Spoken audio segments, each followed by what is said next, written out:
ತಾಳಿಕೋಟೆ ತಾಲೂಕಿನ ಬಿ ಸಾಲವಾಡಗಿ ಗ್ರಾಮದಲ್ಲಿ ಶ್ರಾವಣ ಮಾಸದ ನಿಮಿತ್ತ ಒಂದು ತಿಂಗಳವರೆಗೆ ನಡೆದ ಮಹಾಶಿವಶರಣೆ ಹೇಮರೆಡ್ಡಿ ಮಲ್ಲಮ್ಮನ ಮಹಾಪುರಾಣ ಮಂಗಲೋತ್ಸವದ ಅಂಗವಾಗಿ ಬುಧವಾರ ಗ್ರಾಮದ ಪ್ರಮುಖ ಬೀದಿಗಳಲ್ಲಿ ಕುಂಭ ಕಳಸ ಸಕಲ ವಾದ್ಯ ಮೇಳಗಳೊಂದಿಗೆ ಶಿವಶರಣೆ ಮಲ್ಲಮ್ಮನ ಭಾವಚಿತ್ರದ ಭವ್ಯ ಮೆರವಣಿಗೆ ನಡೆಯಿತು.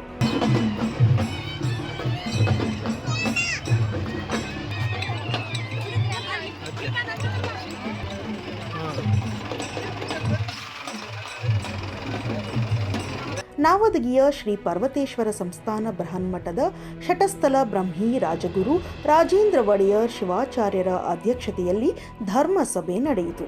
ಈ ಕಾರ್ಯಕ್ರಮದಲ್ಲಿ ಪರಮಪೂಜ್ಯರಾದ ಶ್ರೀ ಸಿದ್ದರಾಮ ಶಿವಾಚಾರ್ಯರು, ಶ್ರೀ ಶಿವಕುಮಾರ ಮಹಾಸ್ವಾಮಿಗಳು, ಶ್ರೀ ರಾಮಲಿಂಗಯ್ಯ ಮಹಾಸ್ವಾಮಿಗಳು, ಶ್ರೀ ಗಜದಂಡ ಶಿವಾಚಾರ್ಯರು, ಶ್ರೀ ಶಿವಯೋಗಿ ಮಹಾಸ್ವಾಮಿಗಳು, ಶ್ರೀ ಮರಿಹುಚ್ಚೇಶ್ವರ ಮಹಾಸ್ವಾಮಿಗಳು ಆಶೀರ್ವಚನ ನೀಡಿದರು. ಕಾರ್ಯಕ್ರಮದಲ್ಲಿ ವೇದಮೂರ್ತಿ ಬಸಲಿಂಗಯ್ಯ ಶಾಸ್ತ್ರಿಗಳು, ಬಿ ಸಾಲವಾಡಗಿ ಹಾಗೂ ಸುತ್ತಮುತ್ತಲಿನ ಎಲ್ಲಾ ಗ್ರಾಮದ ಸಕಲ ಸದ್ಭಕ್ತರು ಇದ್ದರು. ಇನ್ನಷ್ಟು ಅಪ್ಡೇಟ್ಗಳಿಗಾಗಿ ಫಾಲೋ ಮಾಡಿ ವಿಜಯ ಧ್ವನಿ ನ್ಯೂಸ್.